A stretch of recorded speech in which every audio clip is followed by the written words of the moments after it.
আসসালামু আলাইকুম।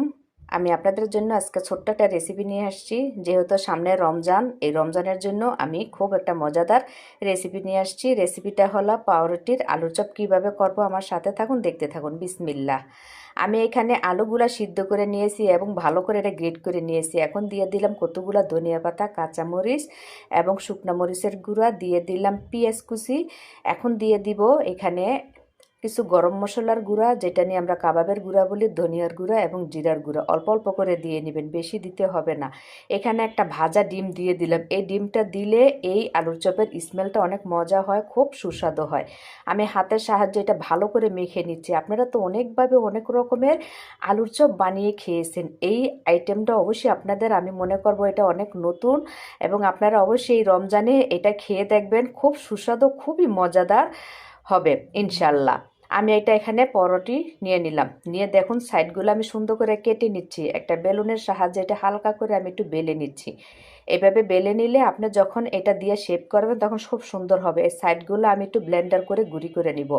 এটাও আপনি কাজে লাগাই দিতে পারবেন, এখানে কিছু ফেলা যাবে না। একটা ডিম নিয়েছি ফেটে, অল্প একটু লবণ দিয়ে ডিমটারে ভালো করে ফেটে নেবেন। এই ডিমটা আপনি কি কাজে লাগবে আমি আপনাদেরকে বলে দিব।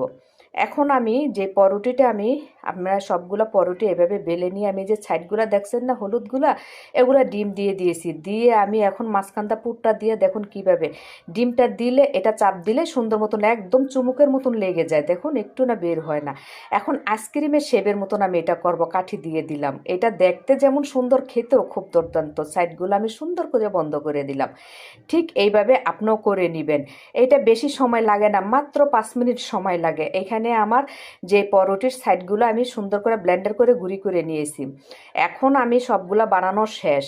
এখন আমি যেটা করব, এখানে আমি আগে এটা সুন্দর মতন একটা আবারও একটা তৈরি করে নিব। এটা এখানে আমি দিয়ে দিলাম কতগুলো শুকনো মরিচ, অল্প একটু শুকনো মরিচের গুঁড়া, জিরার গুঁড়া, ধনিয়ার গুঁড়া দিয়ে দিলাম আমি অল্প একটু ময়দা। এখন পানি দিয়ে গ্রেটটা তৈরি করে নিব। আমি দেখুন কিভাবে করে নিচ্ছি। এটা দিয়ে যখনই আপনি যে আলুর চপটা, পরোটির আলুর চপটা এটা এখানে ডুবিয়ে তখন আপনি ওই পরোটির গুঁড়াটার মধ্যে দিলে খুব সুন্দর মতন লেগে যাবে। এটা আমি এখন করে নিলাম।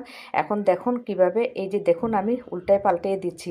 আইসক্রিমের কাঠিটা কিন্তু দেখতে সুন্দর, এটা এত সুন্দর শেপ আসছে, এটা দিয়ে ঘুরায় ঘুরা দেওয়া যায়। দেখুন কিভাবে চেপে চেপে দিচ্ছি। এইভাবে আমার সবগুলোই আমি এভাবে করে নিছি। করে নেওয়ার পর এখন আমি একটা প্যানের মধ্যে তেল বসায় দিয়েছি। তেল বসাই দিলাম। এখন আমি একে একে সবগুলা ভেজে নিব, এবং ভাজতেও তেল একদম অল্প লাগে। রমজানে তো অনেকে অনেক তেল